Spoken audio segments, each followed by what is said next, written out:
यात्रा का मकसद है कि जनता को ज़्यादा से ज़्यादा परियोजनाओं का लाभ पहुँचे।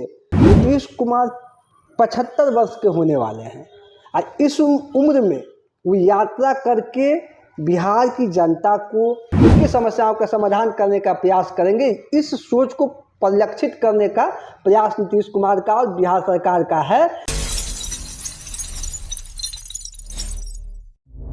आवाज जनता की। नमस्कार, मैं हूं नेहा और आप देख रहे हैं न्यूज़ पीआर। आज हम फिर से एक नए टॉपिक के साथ आए हैं और हमारे साथ हैं अमित कुमार, जो कि राजनीति विश्लेषज्ञ हैं। सर, आपका बहुत बहुत धन्यवाद आने के लिए।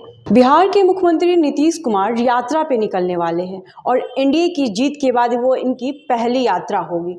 ऐसे में इस यात्रा से बिहार की जनता को क्या लाभ मिलेगा सर? देखिए, नीतीश कुमार जी जब भी यात्रा पे निकलते हैं, इनका लंबा इतिहास रहता है। ये इनका 16वां यात्रा होगा। इससे पहले 15 यात्रा वो कर चुके हैं। 2005 से वैसे वो यात्रा 2005 से यात्रा शुरू की। लास्ट यात्रा उनका जो 15वां यात्रा था, जो प्रगति यात्रा था। तो जब भी यात्रा पे वो निकलते हैं तो बिहार की जनता को कुछ न कुछ सौगात देते हैं, योजनाओं की घोषणा करते हैं। जिस जिला में जाते हैं वहाँ के विकास कार्यों की समीक्षा भी करते हैं और वहाँ के लिए कुछ नई योजनाओं की सौगात भी देते हैं। जिससे क्या होता है, उस जिले का जो आधारभूत संरचना है उसमें बदलाव आता है। कहीं स्कूल खुल जाता है, कहीं मेडिकल कॉलेज की घोषणा होती है, इससे कहीं सड़क बनने की घोषणा होती है, कहीं कैनाल की बात होती है। तो मतलब नीतीश कुमार की यात्रा जो है सो सिर्फ राजनीतिक यात्रा नहीं होती है। और ये जीत के बाद जनता से वो डायरेक्ट मिलेंगे, सामने से मिलेंगे, सामने से मिलेंगे और सामने से मिलेंगे। और वो इस बार की यात्रा जिसमें उनका प्लानिंग है कि वो रात में रुकेंगे भी है। जिस ग्राम पंचायत में जाएंगे वहाँ रुकेंगे भी। पहले जो प्रगति यात्रा था उसमें वो सिर्फ गए, समीक्षा किए, अधिकारियों के साथ बैठक किए और योजनाओं की घोषणा किए थे। इस बार की यात्रा में क्या है कि वो लोग समीक्षा भी करेंगे अधिकारियों के साथ, कार्य की प्रगति का भी समीक्षा करेंगे। प्रगति यात्रा में जो हम घोषणा किए, जिसका हम आज कैबिनेट से पास किए, वो कहाँ तक पहुँचा, और उसके बाद उस पर जो है अगर कुछ कमी है तो उसको पूरा करने का निर्देश देंगे। और जरूरत होगा तो नई योजनाओं का भी, नई परियोजनाओं का भी घोषणा करेंगे। क्या राजद पे इसका कोई असर पड़ेगा, कोई प्रभाव पड़ेगा ये यात्रा से, नीतीश कुमार की यात्रा से? नहीं, इस यात्रा से डायरेक्टली राजद पे क्या प्रभाव पड़ेगा? राजद पार्टी पे कोई विशेष प्रभाव नहीं पड़ेगा, लेकिन ये यात्रा यह साबित करता है कि आरजेडी के जो नेता प्रतिपक्ष हैं, नेता प्रतिपक्ष तेजस्वी यादव है, चुनाव के बाद चले गए विदेश, युवा हैं, विदेश चले गए, घूमने चले गए।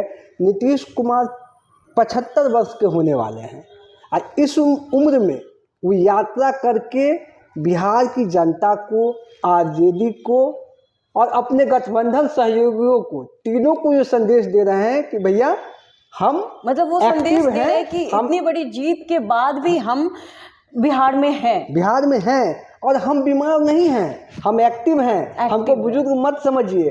बहुत लोग ऐसा र्यूमर हुआ है, मतलब राजनीतिक गलियारे में, कि नीतीश कुमार रिटायर हो जाएंगे। और रिटायर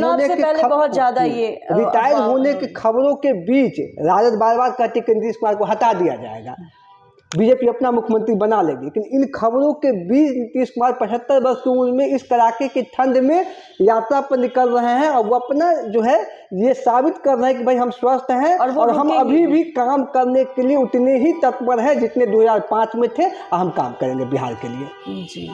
क्या एनडीए के घटक दल भी इनके साथ होंगी?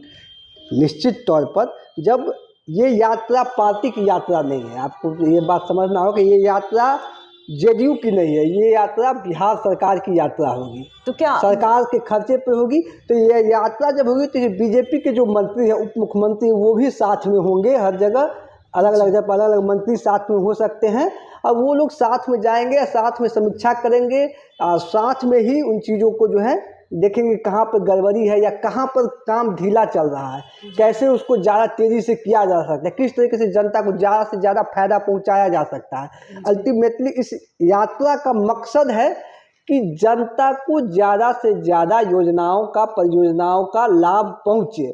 और इसमें सरकार है, क्योंकि सरकार की यात्रा है, तो नीतीश कुमार के साथ साथ सम्राट चौधरी, विजय कुमार सिन्हा और भी नेता जो बीजेपी के बड़े जो मंत्री जिस मंत्रालय से रिलेटेड काम होगा वो मंत्री वहाँ दिखेंगे। इसलिए इस यात्रा से एनडीए के जो भी घटक दल है, जहाँ पर हो सकता है कि किसी जिले में कोई ऐसा जो परियोजना का घोषणा उनका होने वाला हो जहाँ जो कि जीतनराम मांझी के मंत्रालय में आता हो, तो हो सकता है कि संतोष सुमन भी वहाँ दिखे जी। लेकिन बीजेपी के नेता तो निश्चित तौर पर बीजेपी के बड़े मंत्री इस यात्रा में दिखेंगे। जी। और क्या जनता में एक बड़ा संदेश है इन यात्रा के दौरान दिया निश्चित तौर जाएगा? पर ये संदेश तो है ही ना कि देखिए हम जीत गए, जीत के बाद हम अगधा नहीं गए हैं, जीत के बाद हम बैठ गए चलो 200 से ऊपर सीट हम जीत गए, तो अब हम जो आराम से सरकार चलाएंगे, जनता कैसे भी है चलो। हम जीतने से पहले भी जनता के बीच में थे, जीतने के बाद भी जनता के बीच में है। ये भी नहीं कि बहुत ज़्यादा हम गैप ले रहे हैं, तुरंत जीतने के बाद भी हम जनता के बीच में है। और जब भी ज़रूरत होगी हम जनता के बीच में होंगे और जनता के भलाई के लिए जनता के बीच जाके उनकी समस्याओं को समझकर उनकी समस्याओं का समाधान करने का प्रयास करेंगे। इस सोच को परिलक्षित करने का प्रयास नीतीश कुमार का और बिहार सरकार का है, और जो कहीं न कहीं जनता को प्रभावित करती है। आपको ये बातचीत कैसा लगा? अगर अच्छा लगा तो हमारे चैनल को लाइक करिए, सब्सक्राइब करिए, कमेंट करिए। बहुत बहुत धन्यवाद आपका।